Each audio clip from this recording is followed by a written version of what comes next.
William Daroff, thank you for joining us on I-24 News. My pleasure. Now, as CEO of an umbrella group that tries to seek a consensus among North American Jewish organizations, you're careful always not to wade into domestic Israeli political disputes. But you did speak out this week about your concerns about what you see as a culture of divisiveness developing here, especially around the government's judicial reform plan. Talk about your concern and what role does, for example, does North American Jewry have in that debate? Well, thank you for having me. It's wonderful to be here at I-24. You're right. I spoke out about the divisiveness that seems to have inculcated throughout the entire Israeli political process. And in fact, it's familiar because we have the same divisiveness in America that is engaged in just about every issue that's in politics. Here, I see all sides of the debate not really talking to each other. They're talking at each other, and the country really divided. And so I see this as someone looking from the outside, seeing concern, because when there is instability and divisiveness in Israel, then there's instability and divisiveness throughout the Jewish world. And so my hope is that the parties can come together and can see where there might be some middle ground. I think the maximalist approach of both sides, where one side says that the judicial system is totally terrible and must be turned upside down, I think is not as accurate as those who say that the judicial system is perfect and there should be no change. Obviously, any legal system, there could be change. I'm an American lawyer. I know the American system, and it's not perfect. And I'd say that your system isn't perfect either. The question, though, is how much change is necessary and how to get there in a way that brings about consensus, that brings people together rather than dividing them. Right. Now, there are some issues, though, that the conference or you have spoken out that directly affect diaspora Jewry. Now, your group represents, of course, a variety of religious views in the community, from Orthodox, we may be called ultra-Orthodox, to Reform, to secular.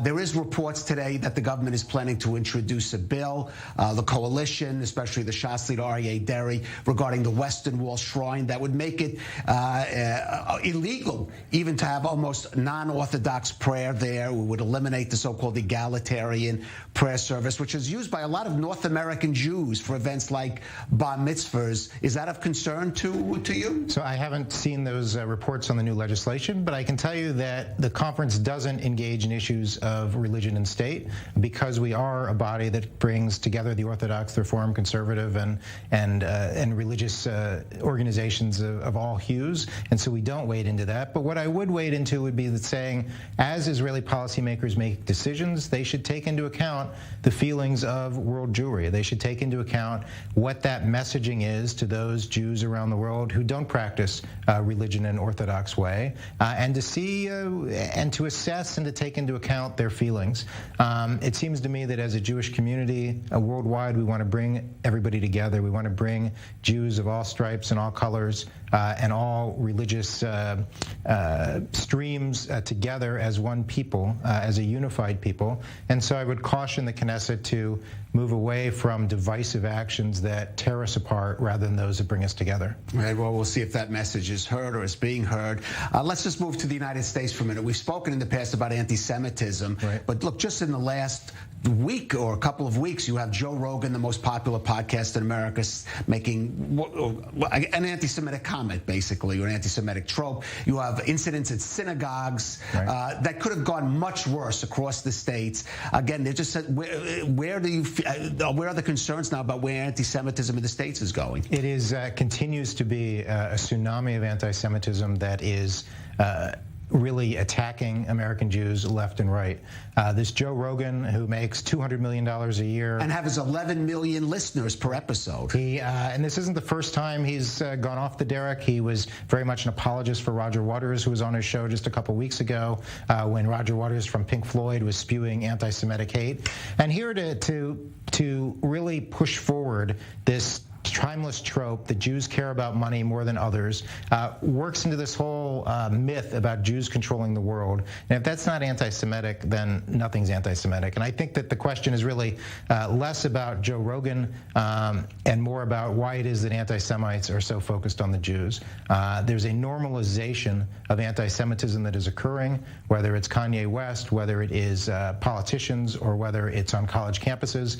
And the world must stand up and say we've We've seen this before, and it must stop immediately. Right. Now, the Conference of Presidents is having its annual conference at the end of the month. Before that, I believe it's going to the United Arab Emirates and Bahrain. Jewish leaders from the conference in the past have played a role in helping Israel expand its relations with countries that it doesn't have relations with, or sometimes a mediation role.